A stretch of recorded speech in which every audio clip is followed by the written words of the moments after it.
So every YouTuber that you probably know that has an iPad probably has a Paperlike screen protector or is sponsored by Paperlike. But is Paperlike worth it? That's what we're gonna find out in this video.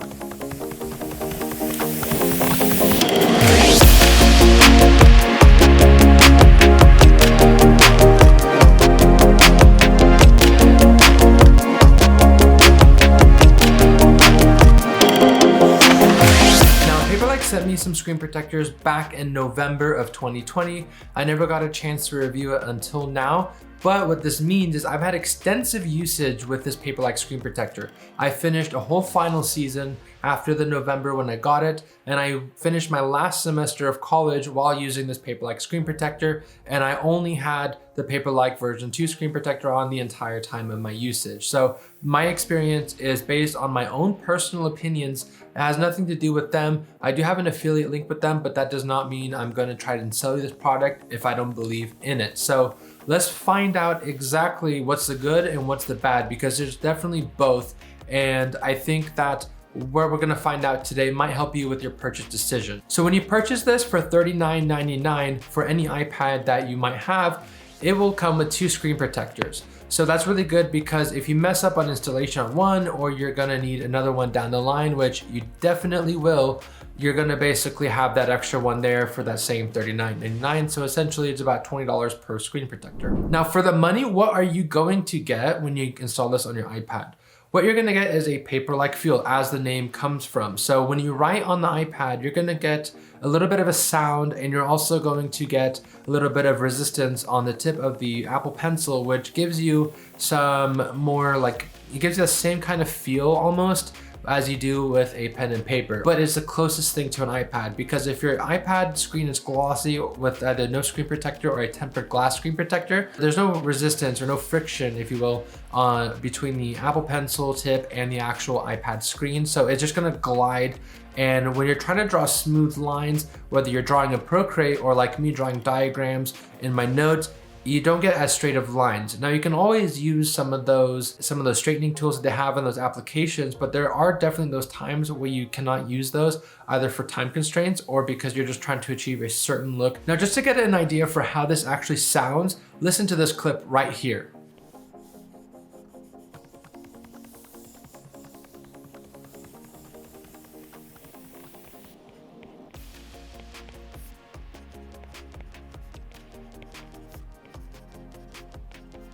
Now, I don't know what most people buy the screen protector for, whether it's for drawing, for writing notes, for whatever they use it for, but for me, I was primarily a student, and I used it for notes pretty much every single day, and also homework. So basically all 7 days of the week, I was always using the iPad, and I was always writing with it with my Apple Pencil. And I have actually been using the iPad Pro for many years, and what I noticed with the iPad, with the Paperlike screen protector, is that it did help me draw my engineering diagrams, because sometimes the professors went just so fast, I had to just draw it, and I didn't have time for that auto shape to kick in or select the auto shape button. So I obviously needed some of these extra features that this screen protector provides. Now, whether it actually is beneficial, in my opinion, is different. So when it comes to using this and writing, I did notice my writing was slightly better, and the resistance at first doesn't make it feel like you're writing a little bit slower, but over time, what I noticed was I had a little bit less strain, because it just felt more natural, more comfortable for me to write on it because of that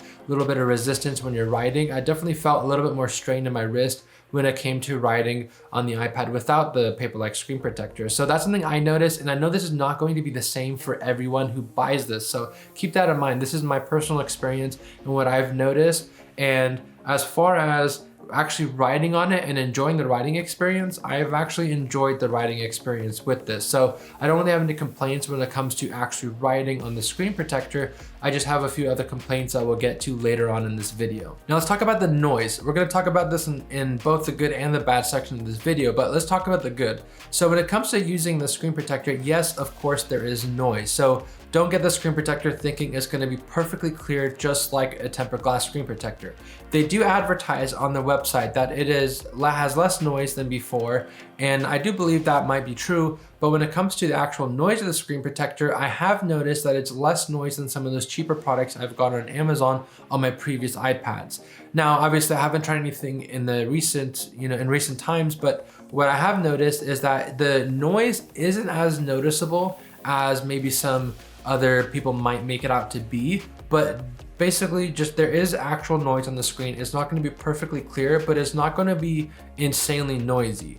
If you don't like any noise whatsoever on your screen at all, then don't get the screen protector because you're not going to be a fan of even the slight bit of noise it has. Obviously, if you have a white background, you're going to notice it a lot more, but as you're using it, as you adjust to it, it'll kind of blend out a little bit. Obviously, it'll never be perfectly clear, but it's also not horrible. Like, you can actually see your screen, everything does look fairly sharp. It's just only things that maybe aren't as sharp are maybe watching a video or editing photos, but we'll get to that a little bit later. One additional pro with this product is that you're not gonna get much interference with cases or different covers for the iPad. I've tried it with quite a few different ones, and I've had no issues whatsoever in any of them. So that's something that's really great and that you should look forward to, especially since some cases can get quite expensive. You won't have to go and replace it, especially for these 12.9-inch iPad Pros. The case gets super expensive, so don't really worry about that. So what about installing the screen protector? Obviously, this is going to be a little bit more difficult than a tempered glass screen protector, and that's because of a few things. One, it's a film and not a sheet of glass, so it doesn't have that thing where you press in the middle and it just kind of goes out to the edges. There's a higher chance you're going to get more bubbles with this screen protector than a tempered glass screen protector. On top of that, what you need to know is that when you're trying to like squeegee those bubbles out, it's a little bit tougher because one, you can scratch the film a little bit, and also because it's a film and there's a resistance with the film because of the matte nature of it, then it is a little bit harder to get those out, and you have to be careful because you can damage the screen protector. Before we continue to the bad, I just want to say if you're enjoying this video, then smash that like button and subscribe to the channel because it does help me out a ton. Now I'm gonna leave it at that. I'm not gonna waste any more time in the video. So when you're using this iPad screen protector, what you're gonna notice is that there are gonna be a few cons. And one of them is that when it comes to the Apple Pencil, it does consume the tip a bit. It's not perfect, and they do advertise that it's minimal tip consumption, and I honestly can't 100% tell you it's just because of screen protector, because I dropped my Apple Pencil a ton, and part of it could be just chipping from the drops.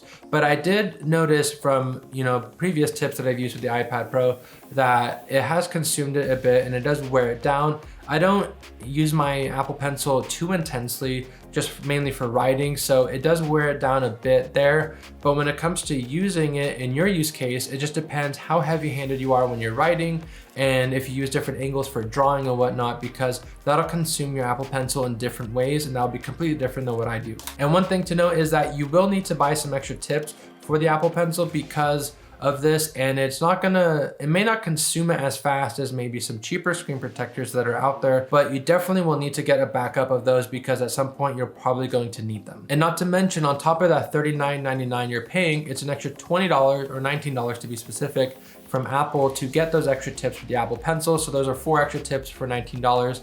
So essentially you're going to get, you're gonna have to pay a little bit more than whatever the advertised price is long-term while you're using this product. Next up, with what's kind of bad about the screen protector, they advertise that this enhances your viewing experience. And sure, it does enhance it with writing.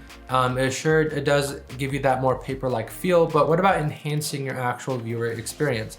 I would say that because of the noise, it doesn't perfectly actually enhance your screen protector, especially if you get the new M1 iPad Pros. You're paying for a beautiful display that's supposed to be like their $6,000 display that they have, but you're gonna be limiting that screen essentially by the screen protector because of that added noise. Now, something that I saw in another video that someone mentioned is that it actually doesn't help too much with glare. And I do have to agree, when you're outdoors, the glare is not that great because even if you're sitting by a window, you can't really see the screen that well. It definitely does make it a little bit more difficult. Whether it's better or worse than a regular glass screen protector or just without the glass, I would say it's kind of hit or miss. It's gonna be about the same. If anything, the screen protector does probably dim it just a bit, which does make it a little bit more tough to see, and it can cause a little bit of eye strain. So keep that in mind.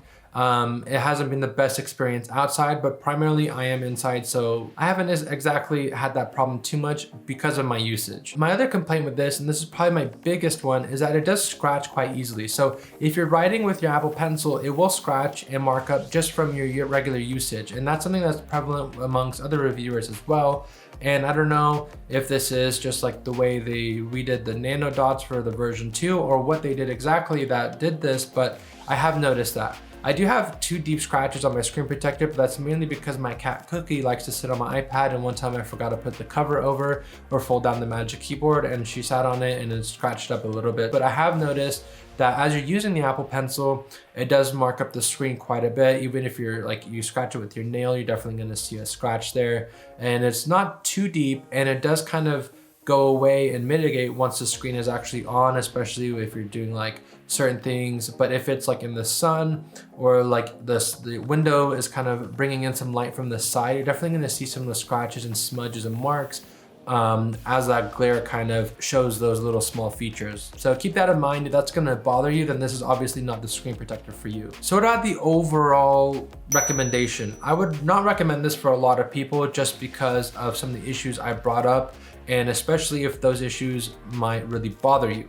Now, when it comes to my personal usage, the negatives were outweighed by the positives because I drew a lot of engineering diagrams while I was taking my notes, and I primarily use my iPad for notes. Now it's a little bit different that I've graduated, but I haven't taken it off lately because I still enjoy using it. Overall, I do have to say that it would be worth it for me to spend that $39.99 as a student on this product, even with the expected extra $20 in cost for the Apple Pencil. So my primary recommendation does go to students for writing, especially if you're going to be needing very smooth lines and if you just want to write a lot neater, because it does give you that little bit less, like toy-like feel or non-realistic feel. It feels a lot more like paper and pencil and paper. So that's something that I think just really makes it outweigh all the negatives for me. So I hope you found this review helpful, and I hope that I've helped you with your purchase decision. Obviously, let me know down in the comments below what you think about this product and whether you're gonna pick it up or not. If you are thinking about picking it up, as I mentioned before, I do have an affiliate link with them, and that just goes a long way to help the channel. So if you enjoy, if you like this video, if you think you're gonna buy one, then basically click that link down in the description. If you found this video helpful at all, and if you enjoyed it, then make sure you show the video some love, like and subscribe, as it does help out the channel a ton. And until next time, don't forget to take it easy with some tea.